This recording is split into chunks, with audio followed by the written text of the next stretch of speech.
The US will be the world's top oil producer by 2016, so says the International Energy Agency in its latest World Energy Outlook. But that'll only last a few years before the Middle East regains its dominance. With me now is the IEA Executive Director, Maria van der Hoeven. Very nice to see you again, Maria, and welcome to the Reuters studios. You know, I want to come on to the US in just a sec, but I want to start with the price. You have said 2 decades on, we're going to stay nominally at about $128 a barrel. That does not smack of an energy crisis at all, right? Well, the point is that prices are always also of a concern to many people, not only to politicians, but to everybody. And I think it's important that we realize that whatever the price is, prices that are 80, 60, 50 barrels a dollar, those days are gone. Okay, yes. Those days are gone. But 128... It's a lot of money. But 2 decades from now, there were some people who would say 160, 170 would surely be a more normal price. Of course, things depend. What we take into account is that resources are going to be exploited, that production is going to move forward, that technology is going to move forward, things like that, and that would keep prices like at the edge that we have now mentioned in our new World Energy Outlook. One critical piece of this is your call on OPEC not to stop investing. Yeah. How much needs to be invested? What scale are you looking at? A lot of money. Many billions need to be invested. And the point is that although, as you mentioned, the United States are going to produce a lot of light tight oil, that's true. And that will mean that their imports will decrease in the next decades. That's true as well. But the other point is that there will be a plateau on this light tight oil, and at the same time we'll see that not only production but export in the Middle East countries will move forward. And there's only one reason for that.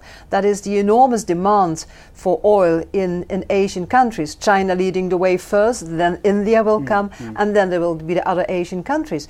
So whatever happens, it's absolutely necessary that giving the maturity of some fields in the Middle East and giving the enormous thirst for oil, that the investments will be there, and we are talking about 10 folds of $1 billion.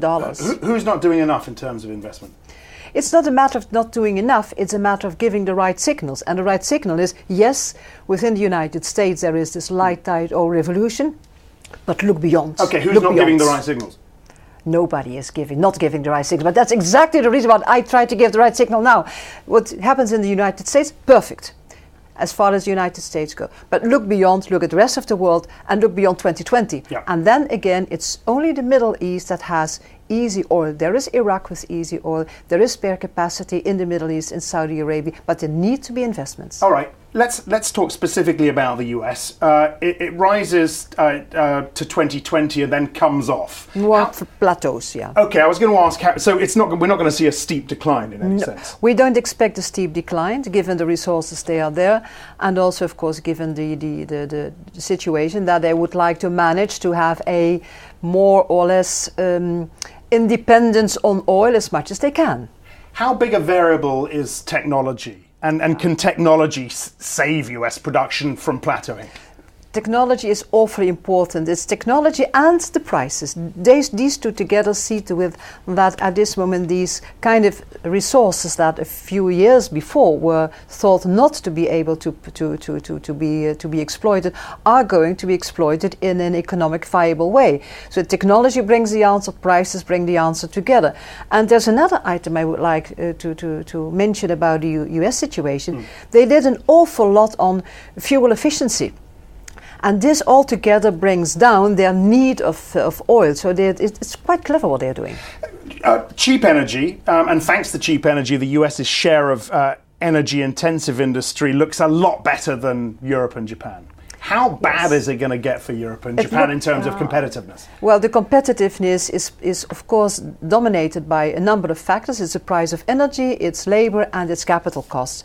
And the price of energy in the United States is low. The price of gas and the price of electricity is quite lower than it is in Europe and in Japan. And that will have a consequence for energy-intensive industry, especially when we're talking about petrochemicals, because in petrochemicals almost up to 70% of the cost is on energy.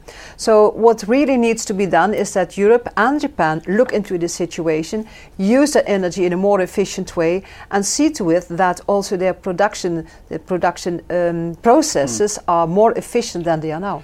I want to finish where I started with the lack, it seems, in 20, 30 years of any kind of energy crisis. And I see a note from Greenpeace today that again warns of dangerous levels of global warming. I mean, it seems to be the only thing we really need to worry about is we've got so much of this stuff, is what we do with it, and we should keep most of it in the ground.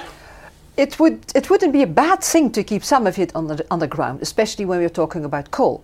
But let's not forget, when you look into the whole climate issue, when we are moving forward on the path we are now, it will be impossible to achieve this 2 degrees Celsius target that internationally was already agreed upon. So what needs to be done is look into energy efficiency, use your energy in a different way, enhance the position of renewables, and see to it that you phase out fossil fuel subsidies. So it's not only good news that's in World Energy Outlook. Maria, very nice to see you again. Many thanks for coming in. Maria van der Hoeven, the IEA Executive Director. That's it from me. I'm Axel Threlfall. This is Reuters.